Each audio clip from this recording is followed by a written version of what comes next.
Los DNS son servidores que tienen una base de datos en la cual saben a qué IP corresponde un nombre. Si yo abro twitter.com, ellos saben cuál es la IP que tienen. Ustedes primero tienen que hacerle una petición al DNS antes de poder abrir un sitio web. Uno no puede simplemente ir a un computador en internet con su nombre, necesita la IP. Por eso necesitamos conectarnos a un DNS y es lo primero que hace nuestro ISP cuando le pedimos abrir algo. DNS hay por todo el mundo, hay muchos servidores de DNS alrededor del planeta y están distribuidos por todas partes. Todos ellos tienen copias exactamente igual de cuáles son los diferentes sistemas de dominio que nosotros podemos encontrar allá afuera en internet.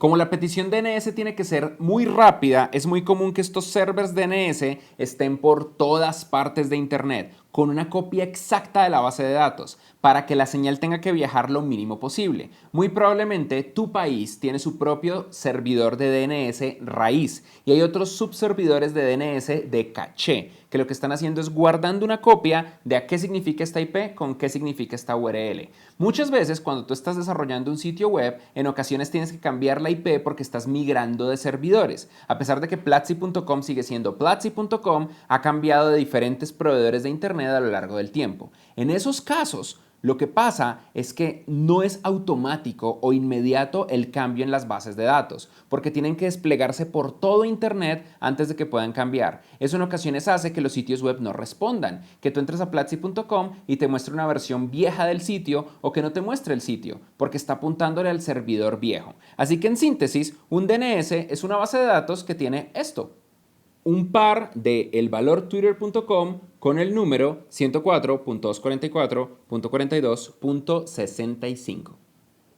Los DNS, sin embargo, tienen muchas otras cosas, tienen subdominios. Por ejemplo, cuando yo quiero entrar a la versión móvil de Twitter, yo sé que tengo que entrar a m.twitter.com y eso puede tener una IP igual o diferente. Depende de lo que yo quiera. Esto es lo que conocemos como subdominios. Si yo quiero conectarme a la API de Twitter, probablemente va a ser api.twitter.com y también puede que tenga otra IP diferente.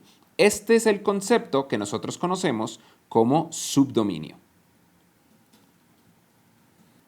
Y los DNS también guardan el servidor especial de envío de emails. Como mencionamos en la primera clase, los emails funcionan muy diferente a todo el resto. Los emails son muy especiales porque son un protocolo único.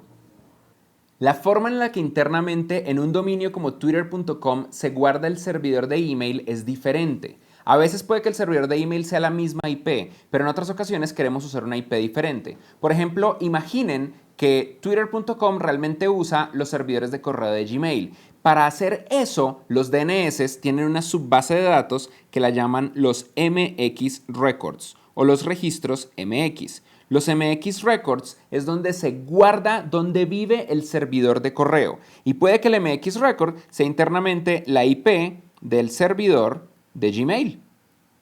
O, curiosamente, aquí puedo apuntarle a un dominio y ese dominio por otro DNS puede ser resuelto en una IP. Pero al final siempre son IPs. Hay otras cosas que yo puedo guardar dentro de los DNS. Existe un concepto que se llaman records TXT o records de texto, donde simplemente guardo texto. Entonces ustedes pueden hacerle una consulta a un servidor de DNS de qué significa, por ejemplo, secretos.platzi.com y eso no va a resolver ninguna IP, simplemente un mensaje que diga Freddy está loco y no debieron hacerlo. En Windows, Linux, Mac y casi cualquier sistema operativo, ustedes tienen una copia local de una base de datos de DNS, Domain Name Server, y la copia local se ve así. Más que una base de datos, es simplemente una hoja de texto donde ustedes en ese texto colocan a la izquierda la IP que quieren asignarle, a la derecha a un dominio o subdominio específico. Esto se puede poner o muy complejo o muy fácil, pero aquí está la razón por la cual 127.0.0.1 por defecto es localhost. Y este es un factor que normalmente le explota la cabeza a las personas. Ustedes pueden reconfigurar su hosts, su base de datos de DNS local para tener 127.0.0.1 con otro nombre o para tener localhost apuntando a otro lado. Eso es increíble y lo encuentran en casi cualquier lugar. Por ejemplo, en la mayoría de los sistemas operativos basados en Unix, como Linux o Mac, está en un lugar que se llama /etc/hosts. Pero dependiendo del sistema operativo que ustedes tengan, va a ser un archivo que está en lugares diferentes.